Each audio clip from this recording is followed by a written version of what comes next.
안녕하십니까. 민법을 잡아하는 남자 안현찬입니다. 자, 오늘은 합격에 도움이 되는 민법 판례 10이죠. 경매와 계약 명의신탁에 대해서 판례를 하나 소개시켜 드리려고 하고요. 이 판례도 굉장히 중요한 판례입니다. 일단 이 판례가 이해가 되시려면 여러분들이 실시간 기본이론 강의에서 마지막 강의 부동산 실명법 내용을 좀 이해할 필요가 있으니까 그걸 좀 듣고 오셨으면 좋겠고요. 자, 일단 부동산 실명법에 대해 간단하게 좀 보면은 부동산 실명법의 가장 핵심이 되는 조항은 몇 조냐면 4조예요.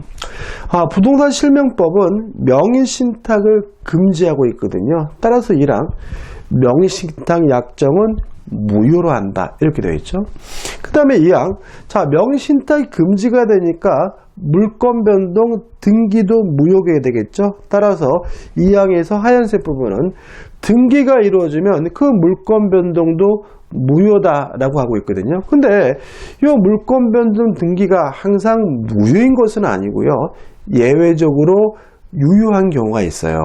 노란색을 제가 읽어보면 다만 부동산에 관한 물권을 취득하기 위한 계약에서 명의 수탁자가 어느 한쪽의 당사자가 되고 상대방 당사자는 명의신탁 약정이 있다는 사실을 알지 못한 경우에는 그러하지 아니한다는 말은 물권 변동 등기가 유효하다 이런 얘기죠. 그럼 이렇게 되는 겁니다. 여기서 우리가 명의 수탁자가 한쪽 당사자가 된다는 말은 명의 수탁자가 직접 계약을 체결했다는 얘기거든요. 이런 걸 우리가 계약 명의신탁이라고 합니다.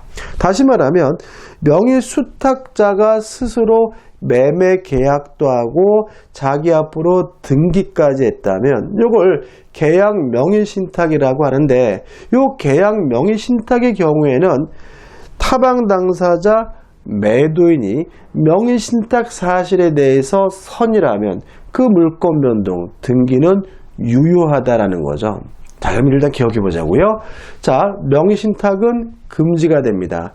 약정도 무효고 등기도 무효지만 그 명의신탁이 만약에 계약 명의신탁이고 매도인이 선이라면 등기는 유효합니다.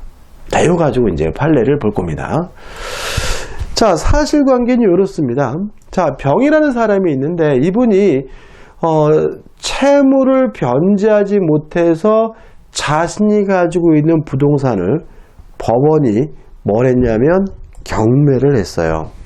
그래서 경매가 이루어졌는데 이 경락을 누가 받았냐면 을이 받았거든요. 그러면 이 을이 경락받으면 이 채무자인 병에서 을로 뭐가 이루어져요?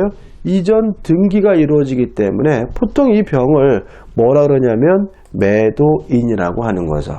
자, 이해되시나요? 자, 병의 물건이 경매가 됐고 을이 경락을 받았고 병에서 을로 뭐가 이루어진 거죠?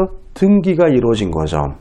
근데 문제는 을이 왜 이 병의 물건을 경의 부동산을 경매를 받았냐면 갑과 약정이 있었던 거죠. 갑과 명의신탁 약정을 하고요. 갑이 을에게 뭐라 그러냐면 내가 돈을 줄 테니까 네가 직접 경락받아라 라고 뭘 한 거죠? 위임을 한 거예요. 그럼 결과적으로 요 갑이 명의신탁자고 을이 뭐가 돼요?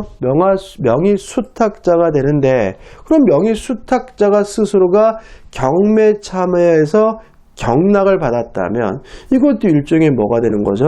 계약 명의신탁이 되는 거죠.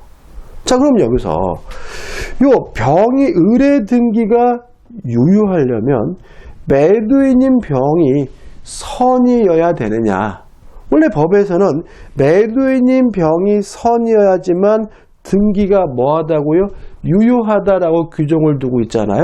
근데 이 경우에는 우리 판례는 다르다는 겁니다. 왜냐하면 병이 매도인이긴 하지만 실제로 이 물건을 경매한 주체는 병이 아니라 법원인 거죠. 따라서 병이 갑을 사이에 명의신탁 약증이 있었다는 사실에 대해서 알았는지 몰랐는지는 굳이 뭐 할 필요 없어요? 고려할 필요가 없다는 거예요. 오히려 병이 알았는지 몰랐는지가 중요한 것이 아니라 이 경매 제도의 법적 안정성이 중요하기 때문에 이 경우에는 을은 선악 불문하고 매도인이 선의 악의를 불문하고 소유권을 취득한다는 것이 판례 입장임을 주의하시기 바랍니다. 다시 말씀드리면 계약 명의신탁이란 이유로 명의수탁자가 소유권을 취득하려면 매도인이 뭐 해야 돼요? 선의여야 하는 거죠. 다만 그 소유권의 취득 방법이 경매인 경우에는 경매로 취득한 경우에는 매수인인 명의수탁자 을은 매도인이 선악 불문하고 소유권을 갖게 된다는 것이 우리 판례 입장이라는 거 꼭 기억해 두시기 바랍니다. 은근히 이 판례를 시험에 잘 내고 있으니까 주의하셔야 됩니다. 여기까지고요. 도움이 되셨다면 구독, 좋아요도 부탁드리겠습니다. 고맙습니다.